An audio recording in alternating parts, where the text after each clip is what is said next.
علیہ رضوان نے کیسی کیسی قربانیاں دی صرف نبی پاک کو پانے کے لیے۔ اللہ اکبر۔ آؤ میں آپ کو ایک عشق بھری داستان سناتا ہوں، جب بھی میں یہ داستان پڑھتا ہوں یا سنتا ہوں ایمان تازہ ہو جاتا ہے۔ معاملہ ہے فارس کے رہنے والے ایک شخص کا، اور وہ اصفہان کے ایک دیہات میں رہتے تھے۔ ان کے دل میں یہ خیال آیا کہ خالق کون ہے اس دنیا کا، اس دنیا کا مالک کون ہے۔ کہتے ہیں میں بس ایسے بندے کے پاس پہنچا کہ جو اللہ کی یاد کرتا تھا اور افضل آدمی تھا۔ میں نے اس سے پوچھا کہ بتاؤ کون سا دین افضل ہے؟ اس نے کہا کہ تمہیں نئی بات کہاں سے سوجھ گئی، اپنے باپ دادا کے دین کے علاوہ کوئی دین اختیار کرنا چاہتا ہے؟ میں نے کہا نہیں، لیکن میں جاننا چاہتا ہوں کہ آسمانوں اور زمین کا مالک کون ہے، ہو از دا کریٹر، تو سب سے افضل دین کون سا ہے؟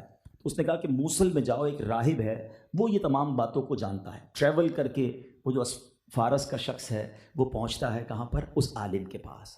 اب وہ چلتے گئے اور اس کے بعد ان کے ساتھ عبادت کرنے لگے۔ 3 سال ان کے پاس ٹھہرے۔ 3 سال کے بعد ان کے وصال کا وقت قریب آیا۔ کہا مجھے بتاؤ میں کس کے پاس جاؤں؟ انہوں نے کسی اور کے پاس بھیجا۔ ساری زندگی اس کی خدمت کرتے رہے، اللہ وحدہ لا شریک کی عبادت کرتے رہے۔ اس کے وصال کا وقت آیا، کہا اب کہاں جاؤں؟ کہا ایک اور جگہ چلے جاؤ۔ کئی سال کا یہ سپین گزرتا گیا۔ آخر میں اس نے کہا کہ اب میرا وقت بھی ختم ہونے والا ہے۔ کہا اب میں کہاں جاؤں؟ کہا میرا علم بتاتا ہے کہ نبی آخر الزمان کی آمد کا وقت ہوا چاہتا ہے۔ اب وہ آنے والے ہیں جو دین لے کر آئیں گے، جو اللہ کا دین لائیں گے۔ ان کی قوم کے لوگ انہیں بڑا برا بھلا کہیں گے، ساحر کہیں گے، معاذ اللہ مجنون کہیں گے، مگر وہ مدینہ منورہ میں ہجرت کریں گے۔ ان کی نشانی یہ ہے کہ وہ ہدیہ قبول کریں گے، صدقہ نہیں کھائیں گے، اور ان کے کاندھوں کے درمیان مہر نبوت ہوگی۔ اللہ اکبر۔ اب وہ کہاں ہے؟ فارس کے، وہ عراق اور فارس یعنی ایران اور عراق میں وہ شخص گھوم رہا ہے، اور باتیں اس سے ہو رہی ہیں اس مدینے کی جو ابھی بسنے والا ہے، آباد ہونے والا ہے۔ اس کو یہ معلوم تو ہو گیا، مگر اب وہ سوچ رہا ہے کہ میں کیسے مدینے پہنچوں۔ غریب آدمی تھے۔ انہوں نے قافلے والوں سے پوچھا آپ کہاں جا رہے ہیں؟ انہوں نے کہا مدینے جا رہے ہیں۔ جو بھی اس علاقے کا نام تھا پہلے، کہا مجھے بھی ساتھ لے جاؤ۔ کہا تم کیا دو گے؟ کہا کچھ بھی نہیں ہے میرے پاس تو دینے کے لیے، ایک کام کر سکتا ہوں، میں آپ کا غلام بن جاتا ہوں۔ اللہ اکبر۔ مدینے پہنچنے کے لیے غلامی اختیار کر لی، اپنے آپ کو بیچ دیا، کیونکہ نبی پاک کی تلاش ہے۔ اب یہ قافلے والوں کے ساتھ مدینے پہنچے۔ قافلے والوں کا غلام تھا، اب انہوں نے کھجوروں کے کام پر لگا دیا کہ سارا دن درخت پر چڑھتا تھا، منو کھجوریں اٹھاتا تھا۔ اتنا میں نے کام کیا کہ میری کمر جو ہے وہ پیٹ کی طرف نکل آئی، یعنی پیٹ اور کمر مل گیا، اس قدر میں نے مزدوری کی۔ اب تھوڑی میری کوئی زبان سمجھتا نہیں تھا، عرب کے لوگ تھے، میں فارسی بولتا تھا۔ ایک بوڑھی عورت ملی، اس کو کچھ میری زبان آتی تھی، تو میں نے اس سے پوچھا کہ کوئی نئی شخصیت آئی ہے کہ جس کی وجہ سے کوئی معاملات میں چینجنگ آئی ہو؟ کہاں ایک شخص ہے، ابھی مکے سے آئے ہیں، اور یہاں آنے کے بعد وہ اللہ کا نام لیتے ہیں، وحدہ لا شریک کا نام لیتے ہیں۔ کہا یہ بتاؤ ان کی قوم کے لوگ انہیں کیا کہتے ہیں؟ کہا قوم کے لوگ تو سارے ہی خلاف ہیں، کوئی ساحر کہتا ہے، کوئی مجنون کہتا ہے۔ کہا اچھا مجھے یہ بتاؤ میں ان کے پاس کیسے جا سکتا ہوں؟ کہا فلاں جگہ پر موجود ہیں۔ اللہ اکبر۔ یہ مزدور شخص جس نے عرصہ گزارا ہے، کتنا ٹائم گزارا ہے مدینے میں نبی پاک کو تلاش کرنے کے لیے، اب وہ جب نبی پاک کے پاس پہنچتے ہیں، میرے آقا علیہ الصلوۃ والسلام کی بارگاہ میں کچھ کھجوریں لے جاتے ہیں۔ آپ کھجوریں جا کر جب پیش کرتے ہیں تو پیارے آقا ان کھجوروں کو دیکھ کر فرماتے ہیں یہ کیا ہے؟ کہا حضور صدقہ لایا ہوں۔ تو پیارے آقا نے صحابہ کرام سے کہا اب تو آپ سب تناول کر لیں، اب پہلی نشانی پوری ہو گئی کہ یہ صدقہ نہیں کھاتے ہیں۔ دوسرے دن دوبارہ گئے، ایک اور ٹوکری کھجوروں کی لے کر گئے، کہا حضور یہ لایا ہوں۔ کہا یہ کیا ہے؟ کہا حضور ہدیہ لایا ہوں۔ نبی پاک نے خود بھی اس میں سے کھجور تناول فرمائی اور باقی صحابہ میں تقسیم فرما دی۔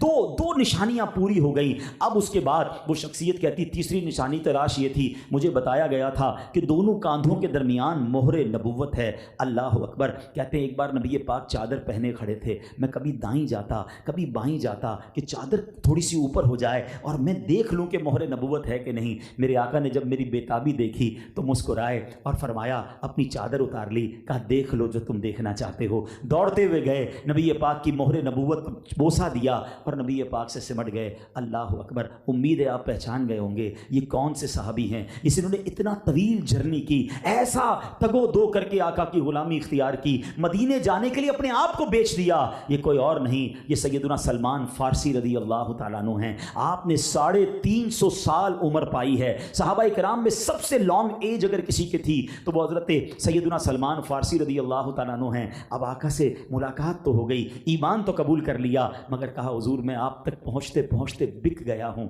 میں غلام بن گیا ہوں، اب میں چاہتا ہوں آپ کے پاس رہوں، مگر حضور میں تو کسی اور کے ہاتھوں سیل ہو چکا ہوں، میں کیسے آؤں آپ کے پاس، وقت ملتا نہیں ہے، آقا نے کام پر لگایا ہے۔ اللہ اکبر، میرے آقا تو مہربان ہیں، آتا ہے فقیروں پہ، انہیں پیار کچھ ایسا، خود بھیک دیں اور خود کہیں منگتا کا بھلا ہو۔ آقا نے فرمایا جاؤ پوچھو تمہارے آقا سے تمہاری کیا قیمت لے گا۔ اللہ اکبر، اب جب قیمت پوچھی گئی میرے پیارے اسلامی بھائیوں، وہ قیمت کیا تھی؟ اس زمانے کے لحاظ سے وہ بہت زیادہ ویلیوبل چیز تھی۔ وہ کہتا ہے کہ مجھے کھجوروں کے 300 درخت لگے ہوئے چاہیے جو پھل بھی دیتے ہوں، اور 40 اوقیہ سونا دینا ہے، یعنی یہ کئی تولے سونا بنتا ہے، اور کھجوروں کے 300 درخت۔ یہ ایسی شرط تھی کہ کھجور کا درخت تو دیتا ہی 4-5 سال بعد جا کے پھل ہے، اب اس کو انتظار کرنا پڑتا اگر آج بھی پودے لگاتے۔ اللہ کے نبی سبحان اللہ، آقا نے صحابہ سے کہا آؤ اپنے بھائی کو آزاد کرنے کے لیے کچھ نہ کچھ سونا دو۔ سب صحابہ نے تھوڑا تھوڑا سونا نکالا، 40 اوقیہ سونا بن گیا، مگر اگلی شرط مشکل تھی کہ 300 کھجور لگے ہوئے درخت دینے تھے۔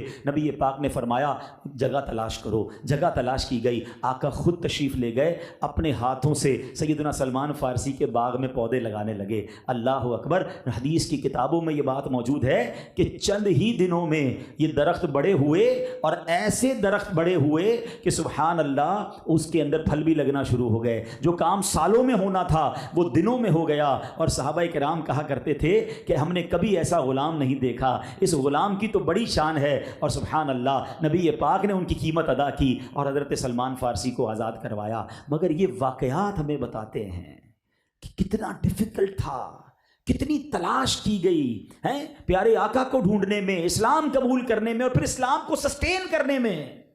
ہم سب کو تو سب فری میں ملا ہے۔